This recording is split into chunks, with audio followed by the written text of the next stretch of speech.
السلام علیکم ورحمۃ اللہ وبرکاتہ۔ آپ مفتی محمود شفیق یوٹیوب چینل کو دیکھ رہے ہیں۔ ابھی 4-5 دن پہلے سوات کے اندر ایک بڑا سانحہ ہوا جس میں ایک مسلمان کی قیمتی ترین جان چلی گئی۔ ایک مسلمان کا خون بہایا گیا اور خون بہانے کی جو شکل اختیار کی گئی وہ سب سے بدترین شکل تھی، یعنی اس مسلمان کو زندہ جلا دیا گیا۔ اس سوات کے اندر ایک مشتعل ہجوم نے ایک مسلمان سیاح کو توہین قرآن کا مرتکب قرار دے کر از خود ملزم ٹھہرا کر جلا دیا۔ یہ بات بھی یاد رکھیں، یہ پہلا واقعہ نہیں ہے کہ کسی گروہ نے، کسی جتھے نے کسی انسان کا قتل کیا ہو، بلکہ اس سے پہلے سیالکوٹ میں سری لنکن فیکٹری منیجر کے ساتھ بھی یہی کام ہوا کہ اس کو بھی ایک گروہ نے مذہبی بنیادوں پر قتل کر ڈالا۔ سوال یہ پیدا ہوتا ہے، کیا سزا دینے کا اختیار کس کو ہے؟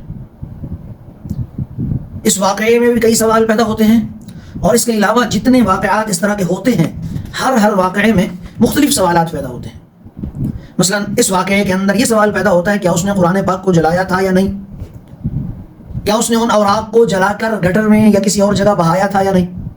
کیا وہ مینٹلی طور پر، دماغی طور پر ٹھیک تھا یا نہیں تھا؟ یا کسی شخص نے اپنی ذاتی دشمنی نکالنے کے لیے اس کو بھینٹ چڑھا دیا، یا یہ کوئی سوچی سمجھی سازش تھی؟ سوال یہ بھی پیدا ہوتا ہے وہ کن لوگوں سے رابطے میں تھا؟ یہ بھی سوال پیدا ہوتا ہے جب پولیس نے اسے گرفتار کیا تو اس نے کیا بیان دیا؟ یہ سارے سوالات پیدا ہوتے ہیں اس طرح کے جتنے بھی واقعات ہوتے ہیں ان سارے واقعات میں۔ اب اس میں دو چیزیں اہم آ جاتی ہیں۔ عوامی رد عمل، یہ سب سے اہم پوائنٹ ہے۔ کیا عوام کو رد عمل دکھانا چاہیے اس طرح کے معاملات میں اس انداز تک کہ قتل تک بات پہنچے یا کسی کو جلا دینے تک بات پہنچ جائے؟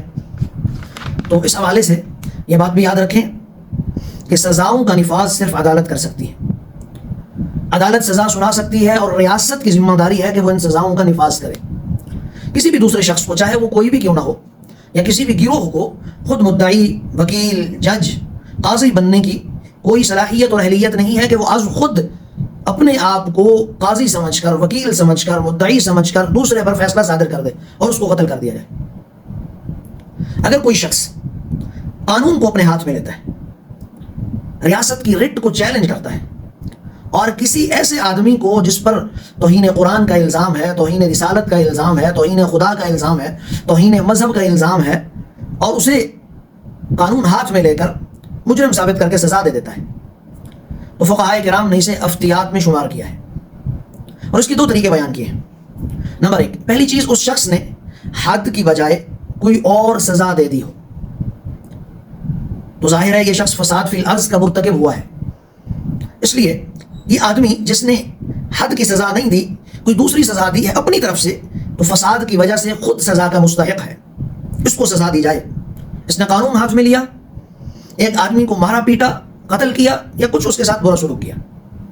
نمبر 2، دوسری چیز اس معاملے میں، دوسری چیز، اگر یہ جس آدمی نے قانون ہاتھ میں لیا، ہجوم کو مشتعل کیا، اس آدمی نے حد والی سزا اس پر جاری کر دی، سزا کے دوران شروط کا بھی خیال رکھا، ساری شرطوں کو بھی مد نظر رکھا، تب بھی یہ افتیات کا مرتکب ہے کہ اس نے حق الامام کی حق تلفی کی، امام کی حق تلفی کی اور فساد کا ارتکاب کیا۔ لہٰذا ایسے شخص پر حکمران کا حق کو مارنے اور فساد فی الارض کی وجہ سے یہ بھی سزا کا مستحق ہے، اسے بھی سزا دی جائے گی۔ ہاں، یہ بات یاد رکھیں، یہ نقطہ سمجھنے کے حال یہ ہے کہ واضح رہے، اس کو اس وقت قابل قبول سمجھا جائے گا جہاں یہ بات ثابت ہو جائے، قانون ہاتھ میں لینے سے پہلے یا قانون ہاتھ میں لینے کے بعد یہ واضح ہو جائے کہ واقعتاً یہ شخص جس کو سزا دی گئی ہے مجرم تھا۔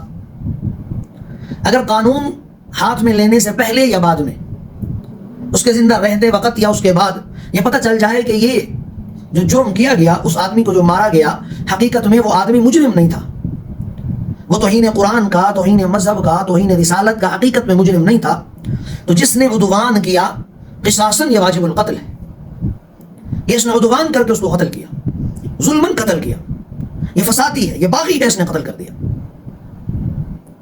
یہ صورت میں ہے کہ اگر مقتول مقررہ ضابطی کے مطابق گستاخ رسول یا گستاخ مذہب ثابت نہ ہو سکے تو اس قاتل کو مومن کے قتل عامد کا ذمہ دار ٹھہراتے ہوئے قصاصاً قتل کیا جائے گا. نہیں اس فساد کی وجہ سے بھی کوئی سزا دی جا سکتی ہے. اسی مؤخر ذکر دوسری بات کی بنیاد پر یہاں جو سانحہ ہوا مدین کے اندر، اس واقعے میں ظلم کرنے والے افراد کو قصاصاً سزا دینا لازم ہے، اور فساد فی الارض کی وجہ سے مناسب سزا دینا بھی لازم ہے. کیونکہ اب تک کی تحقیقات کے مطابق سانحہ مدین کے اندر جلا دیے جانے والے شخص مقتول سلیمان، اس کے بارے میں کوئی ٹھوس اور واضح ثبوت ابھی تک نہیں ملا. سوات کے سینئر صحافی فیاض ظفر نے اپنی تحقیقات میں جو بیان کیا، اس طرح کئی اور جن لوگوں نے اس کو بیان کیا، ان سب کے نزدیک نہ تو مقتول سے کسی بھی طرح کا جرم ثابت ہوا، نہ کوئی اس بات کا ثبوت ملا، نہ قرآن کریم کے جلے ہوئے اوراق ملے. ہاں سوال یہ اٹھتا ہے، ایک آدمی سیالکوٹ، اسلام آباد، لاہور، ان شہروں کو چھوڑ کر اجنبی آدمی ایک اور اجنبی جگہ پر جا کر قرآن کریم کو کیوں جلائے گا؟ کہ جب لوگوں نے ہوٹل والوں کو بتایا، جو میری تحقیق ہے یا جو بات ہم تک پہنچی ہے اس کے مطابق پہلے سے ہی رکشوں پر اسپیکر لگے ہوئے تھے، مساجد میں اعلان ہونے لگا ایک دم سے، محلوں میں اعلان ہونے لگا ایک دم سے، اور آنن فانن جو ہے وہ لوگ اکٹھے ہو گئے. حالانکہ پولیس جب اس کو لے گئی، پھر پولیس کوارٹر میں اور تھانے کے اندر بھی لوگوں نے وہاں گاڑیاں جلائیں، موٹر سائیکل جلائے، تھانہ جلایا.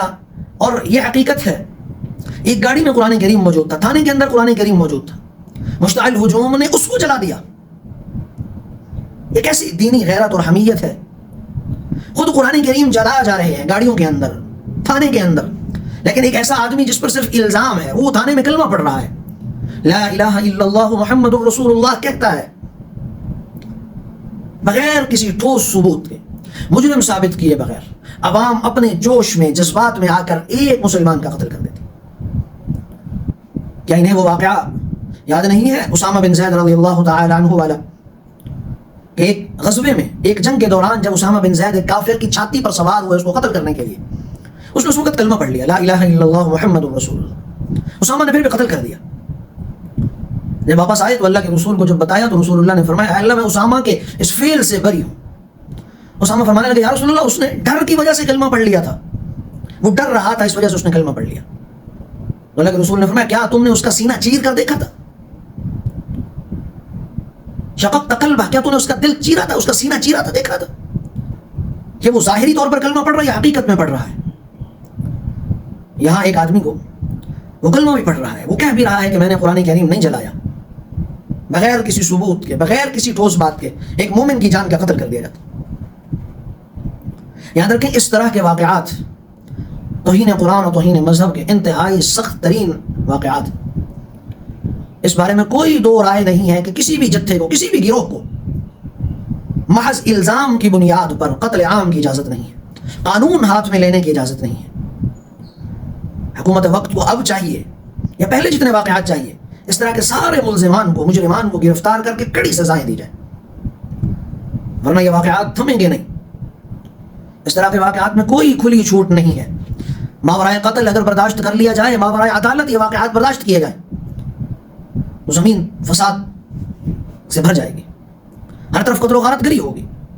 لوگ جس کو چاہیں گے، جس وقت دل چاہے گا، اپنی ذاتی دشمنی کے لیے، اپنے مسائل کے لیے، اپنے اور درجنوں معاملات کے لیے کسی کو بھی قتل کر دیں گے، کسی بھی انسان پر ظلم و تشدد شروع کر دیں گے اور اس کو قتل کر کے آگ لگائیں گے. نہ تو پاکستان کا قانون اس کی اجازت دیتا ہے، نہ شریعت اس کی اجازت دیتا ہے، نہ قرآن اس کی اجازت دیتا ہے، نہ اللہ کے رسول کے فرامین اس کی اجازت دیتے ہیں. ایسے لوگوں سے آہنی ہاتھوں سے نمٹا جائے. عوامی رد عمل جتنا بھی سخت ہو، حکومت کو چاہیے کہ ان جیسے لوگوں پر جو ملزمان ہیں توہین قرآن یا توہین رسالت کے، مکمل تحقیقات کرائی جائے، انہیں بھی سزا دی جائے تاکہ پھر عوام کا ریاست پر اعتماد درست ہو. اب عوام کا اعتماد ریاست پر نہیں ہے. عوام یہ سوچتی ہے کہ ریاست اس طرح کے سارے مجرموں کو باعزت بری کر دیتی. لہذا ریاست کو بھی چاہیے مکمل طور پر صاف شفاف تحقیقات کی جائے ایسے ملزمان کے خلاف جو توہین قرآن کے ملزم ہوتے ہیں، توہین رسالت کے ملزم، توہین خدا اور اسلام کے ملزم ہیں. شفاف تحقیقات کے نتیجے میں اگر وہ ملزم سے مجرم بنتے ہیں، سزائیں دی جائیں بغیر کسی باہر کے دباؤ کے. جب ریاست یہ قدم اٹھائے گی تو عوام انشاءاللہ قانون کو ہاتھ میں نہیں لیں گے. عوام کو اعتماد ہوگا ریاست پر کہ اب ریاست ان جیسے مسائل سے خود نمٹ رہی ہے. لیکن جب ریاست ان مسائل سے نہیں نمٹتی تو عوامی جذبات مجروح ہوتے ہیں. لہٰذا نتیجہ ہمارے سامنے ہے. ہر دوسرے تیسرے سال میں مختلف لوگوں کو توہین قرآن یا توہین رسالت کے الزام میں مشتعل ہجوم قتل کر دیتا ہے. یاد رکھیں یہ قتل کسی بھی طرح کا آئینی لحاظ سے، قانونی لحاظ سے، شرعی لحاظ سے درست نہیں ہے. دعا کریں کہ اللہ تعالیٰ ہم سب کو شریعت کو سمجھنے اور اس میں عمل کی توفیق عطا فرمائے.